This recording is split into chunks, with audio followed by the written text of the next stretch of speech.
Hi viewers, welcome back to our channel Joy of delights. ఈరోజు చేపల ఇగురు ఎలా చేసుకోవాలో చూద్దాం. ఒకసారి నేను చెప్పిన మసాలాతో చేపల ఇగురు చేసి చూడండి, చాలా టేస్టీగా వస్తుంది.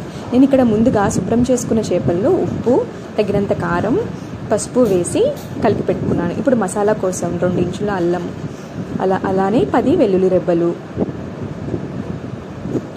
1 ఇంచు ఎండు కొబ్బరి ముక్కలు, 2 ఇంచుల దాల్చిన చెక్క, 2 యాలకులు, 4 లవంగాలు, 1 టేబుల్ స్పూన్ గసగసాలు, 1 టేబుల్ స్పూన్ ధనియాలు, అలానే పండిన 2 పెద్ద టమాటా ముక్కల్ని కూడా వేసి మెత్తగా గ్రైండ్ చేసుకోండి.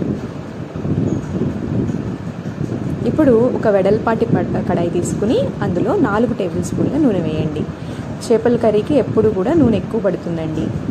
అలానే పెద్ద కప్పు తరిగిన ఉల్లిపాయల్ని కూడా వేసి రంగు మారేంత వరకు వేయించండి.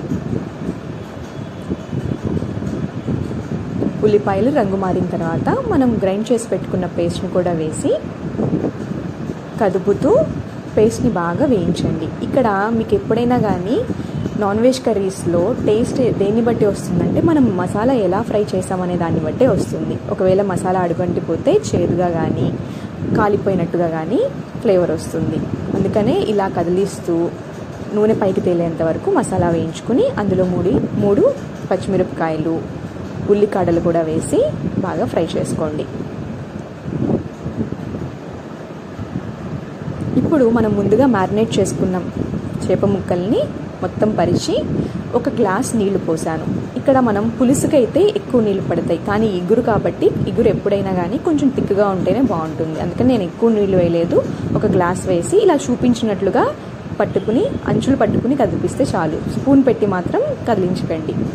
ఇలా ఒక 20 మినిట్స్ మీడియం ఫ్లేమ్లో మూత పెట్టి నూనెంతా పైకి వచ్చే వరకు మనం చేపల కర్రీని వండాలి. ఇప్పుడు చూడండి, ఒక 20 మినిట్స్ తర్వాత నాకు ఇలా నూనెంతా పైకి వచ్చింది. ఈ స్టేజ్లో కొత్తిమీర వేసుకుని దించేసుకుంటే చాలు. సో ఒకసారి చేపల ఇగురు నా స్టైల్లో చేసి చూడండి. మీకు ఎలా కుదిరిందో నాకు కామెంట్స్లో తెలపండి.